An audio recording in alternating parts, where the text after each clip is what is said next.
నిన్న తెలంగాణ ముఖ్యమంత్రి రేవంత్ రెడ్డి గారు ఢిల్లీలో ఇష్టాగోష్ఠి విలేకరులతో మాట్లాడినాడు. వారి వ్యవహారం ఎట్లా ఉందంటే,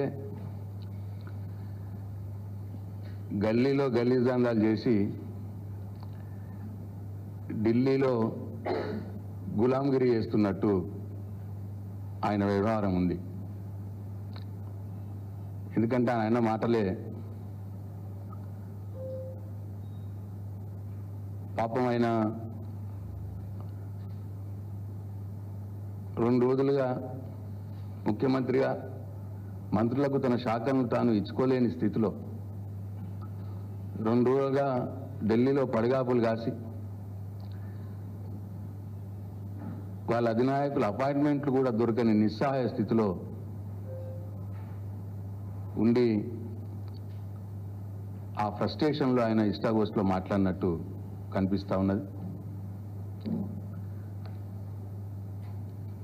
కేసీఆర్ గారు, కిషన్ రెడ్డి గారు ఒక్కటే అన్న మాట మాట్లాడినాడు. నిజానికి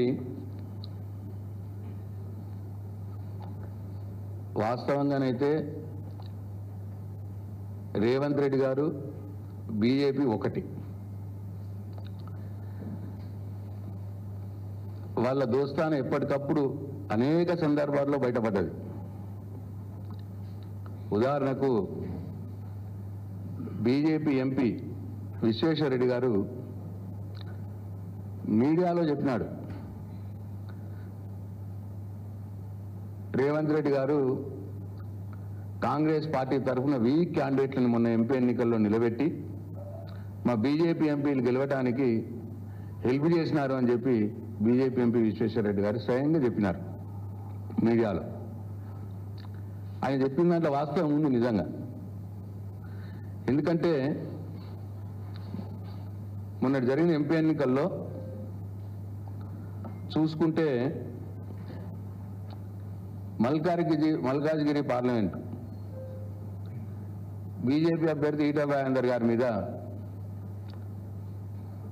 అసలు ఆ ఏరియాకు, ఆ ప్రాంతానికి సంబంధం లేనటువంటి సునీతా మహేందర్ రెడ్డి గారిని ఎక్కడి నుంచో తీసుకొచ్చి తద్వారా పరోక్షంగా బీజేపీ ఎంపీ ఈటల రాజేందర్ గారు గెలవటానికి సహాయపడ్డది రేవంత్ రెడ్డి.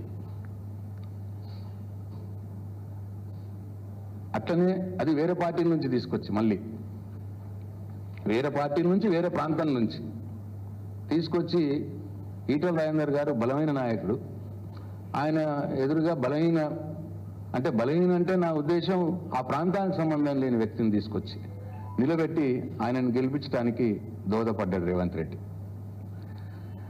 అట్లనే జీవన్ రెడ్డి గారిది కరీంనగర్ జిల్లా. ఆయన కరీంనగర్లో బండి సంజయ్ గారి మీద పోటీ చేసే అవకాశం ఇస్తే కాంగ్రెస్ పార్టీకి బెటర్ క్యాండిడేట్.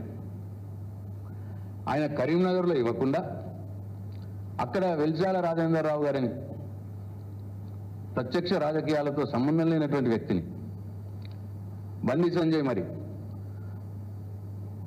ఆయన కూడా బలమైన నాయకుడు, ఆయన మీద వీక్ క్యాండిడేట్ని పెట్టి బండి సంజయ్ గెలవడానికి కారణమైంది. మళ్ళీ జీవన్ రెడ్డి గారిని ఏం చేశాడు, కరీంనగర్లో పెట్టాలి ఆయన్ని, పెడితే అక్కడ బెటర్ క్యాండిడేట్ కరీంనగర్లో కాంగ్రెస్ పార్టీకి తీసుకొచ్చి నిజామాబాద్లో పెట్టినారు. మళ్ళీ నిజామాబాద్ ఆయన వీక్ క్యాండిడేట్. ఆయన నిజామాబాద్ పార్లమెంటు నియోజకవర్గంలో 5 అసెంబ్లీ నియోజకవర్గాలకు ఆయనకు సంబంధం లేదు. ఆయన్ని పెట్టి అరవింద్ని గెలిపేయడానికి కారణమైంది రేవంత్ రెడ్డి.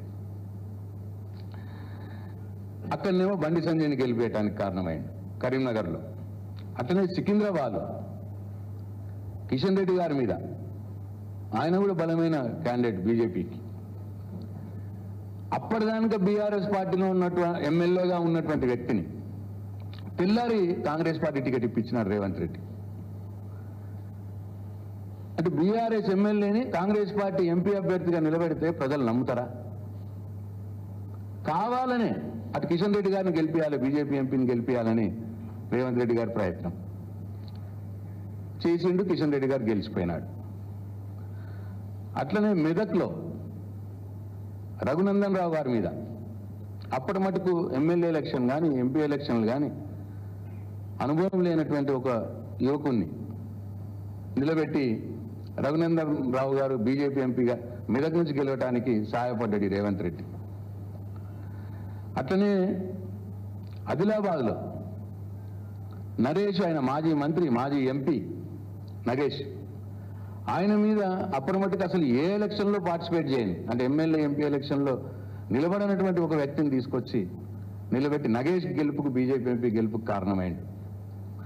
ఇట్లా డైరెక్ట్గా 8 మంది బీజేపీ ఎంపీల్లో దాదాపు 6-7 మందిని రేవంత్ రెడ్డి గెలిపించినాడు బీజేపీ. ఇది వాస్తవం కాదా? ఈ రోజు కూడా బీజేపీ పార్టీకి సహాయపడటానికి, బీజేపీ పార్టీని లేపటానికి, కాంగ్రెస్ పార్టీని బొందబెట్టడానికి ఈయన రేవంత్ రెడ్డి ఏం చేస్తున్నాడు? ఎక్కడైతే బీజేపీ ఎంపీలు గెలిచినారో అక్కడ మంత్రి పదవులు ఇవ్వట్లేదు. ఉదాహరణకు మన నిజామాబాద్ జిల్లా, అక్కడ బీజేపీ ఎంపీ అరవింద్, ఆ జిల్లాకి ఇప్పుడు మంత్రి పదవి లేదు. అట్లనే హైదరాబాద్ రంగారెడ్డిలో Kishan Reddy BJP MP, Etela Rajender BJP MP, Konda Vishweshwar Reddy BJP MP. Hyderabad Rangareddy జిల్లాలకు ప్రాతినిధ్యం లేదు, మంత్రి పదవులు లేవు. అట్లనే ఆదిలాబాద్లో నగేష్ ఎంపీ, ఆ ఎంపీ నియోజకవర్గ 9 నియోజకవర్గాల 7 అసెంబ్లీ నియోజకవర్గాలకు సంబంధించిన ఒక్క మంత్రి కూడా లేడు. ఇట్లా ప్రత్యక్షంగా డైరెక్ట్గా ఇవాళ రేవంత్ రెడ్డి గారు బీజేపీ పార్టీకి సహాయపడుతున్నాడు. అట్లనే బీజేపీ కూడా రేవంత్ రెడ్డి గారికి సహాయపడతా ఉన్నది. అసలు రేవంత్ రెడ్డిని ఈగ వాళ్ళని ఇస్తలేరు బీజేపీ వాళ్ళు. దానికి ఉదాహరణలు ఉన్నాయి. డైరెక్ట్గా ప్రధానమంత్రి మోడీ గారే ఎలక్షన్లప్పుడు ఇక్కడికి వచ్చినప్పుడు తెలంగాణలో RR ట్యాక్స్ నడుస్తున్నది, రేవంత్ రెడ్డి, రాహుల్ గాంధీ ట్యాక్స్ నడుస్తున్నది అని ఆరోపణ చేసినారు ప్రధానమంత్రి బహిరంగంగా. ఇప్పటి మట్టుకు ఆ ఆరోపణకు సంబంధించి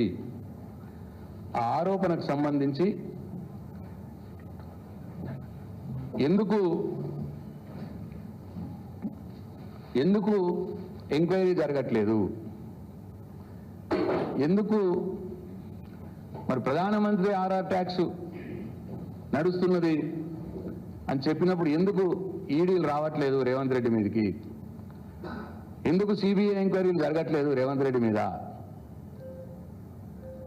మరి బీజేపీ రేవంత్ రెడ్డిని కాపాడుతున్నది అనటానికి నిదర్శనం ఇది కాదా? అట్లనే రేవంత్ రెడ్డి గారి మీద నోటుకు బయట కేసు ఉన్నది, ఇటుపోయింది అది కేసు. ఎందుకు జాప్యం జరుగుతున్నది? బీజేపీ రేవంత్ రెడ్డిని కాపాడుతున్నది కాదా?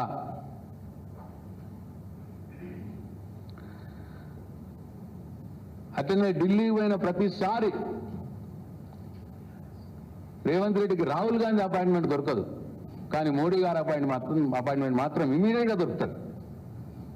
రేవంత్ రెడ్డి గారి నాయకుడు, కాంగ్రెస్ పార్టీ నాయకుడు, కాంగ్రెస్ ముఖ్యమంత్రికి రాహుల్ గాంధీ వాళ్ళ పార్టీ నాయకుడు అపాయింట్మెంట్ దొరకదు, కానీ ప్రధానమంత్రి అపాయింట్మెంట్ మాత్రం 15 నిమిషాలనే దొరుకుతుంది పోంగానే. ఇది దేనికి సంకేతం?